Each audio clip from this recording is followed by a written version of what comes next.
So in 2012, I began working on a story about young pedophiles who want help battling their attractions, which I'd spend like the next 2 years working on. I feel for those of you in here who work in academia, 2 years on a project isn't that long, but as a journalist, it's a really long time.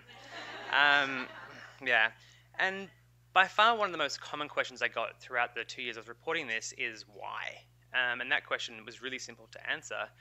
I'd never heard of the concept of non-offending pedophiles before, and once I did, I was really intrigued and I wanted to know more. The very first person I actually spoke with was Fred Berlin, who I think he spoke today. Hey Fred, how's it going? Um, because I was pretty green about this whole pedophilia thing. And so it was during this discussion that I learned that Elizabeth was establishing the Moore Center for the Prevention of Child Sexual Abuse, which is why it's so exciting to be here. And I gave her a call, and we just got to talking about prevention. And I feel that prevention, I mean, we're all in this room to talk about it today in many regards, but at the time, and in my experience, I'd never heard the word prevention used in regards to pedophilia. It was always the prosecution of sex offenders and not prevention. And so it kind of began what would become the 2-year project that involved gaining access to a group of undetected, self-identified pedophiles in their teens and early 20s, and kind of learning about what life was like for them. The reporting culminated in a story on This American Life and a print piece in Matter, and ultimately it posed 2 questions. The first was, could there be a better way to treat pedophiles who want help? And what can we do to help facilitate this?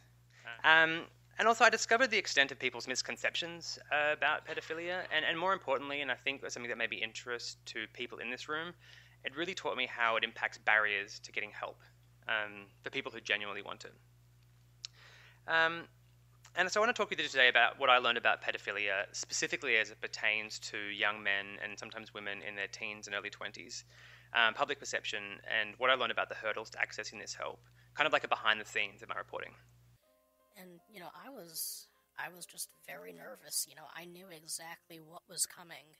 I'd known for so long, that I was going to walk in there and, what I was going to say. And, I'd rehearsed it in my head. And what was this script you'd been playing over and over in your head? I'm a pedophile, and I'm addicted to child pornography. And, I remember I walked in there, and, we started talking, and then, she kind of said, so what are you here for? And I said, well, I'm very anxious. And, she said, well, why are you anxious?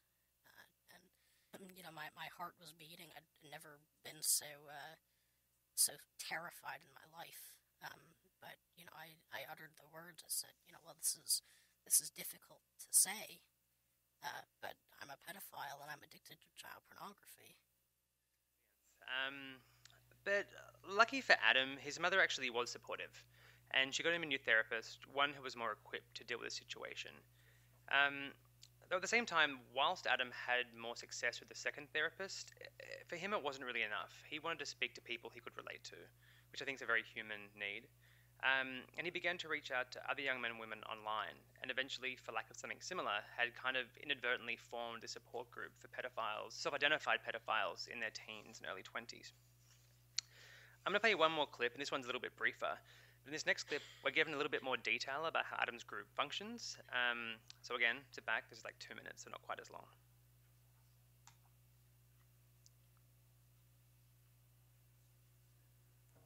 At 17, Adam started searching online for other guys like himself. Young men struggling to deal with their attraction to kids. And some responded. They got to talking online, and soon there were a bunch of them communicating on a daily basis. Before long, Adam realised that he had inadvertently formed a support group for young pedophiles. Adam's group absolutely takes a moral stand. A few times, he's found himself trying to convince potential members of the group that having sex with children is wrong. And occasionally Adam has to turn someone away. There was one time, someone came in, and he admitted to me pretty much right away that he'd done some sexual things with a 5-year-old kid, and right then and there, I said, we can't have you. First off, they're a risk, but what's more is I think that I'll admit I have a bias. I think we are better people than those who go out and hurt kids. Again, Adam created this group because there was nothing really available for him like this. And people tell me that I was brave to do this story, which I don't really buy. I think it's a bit bullshit, because I'm a journalist and it's a compelling story. And so I'm really thankful. And again, I know you're listening, Adam. Thanks again. I've said it a million times. But I think I'm just so appreciative of their trust in me.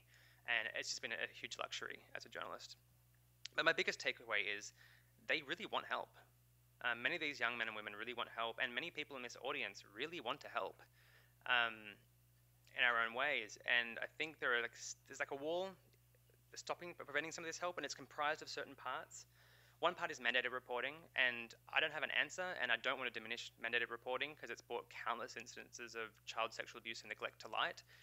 I don't have an answer, but I think we need to keep talking about what we can do to help kind of bridge these gaps and have people who want help and want to talk, make them able to do that.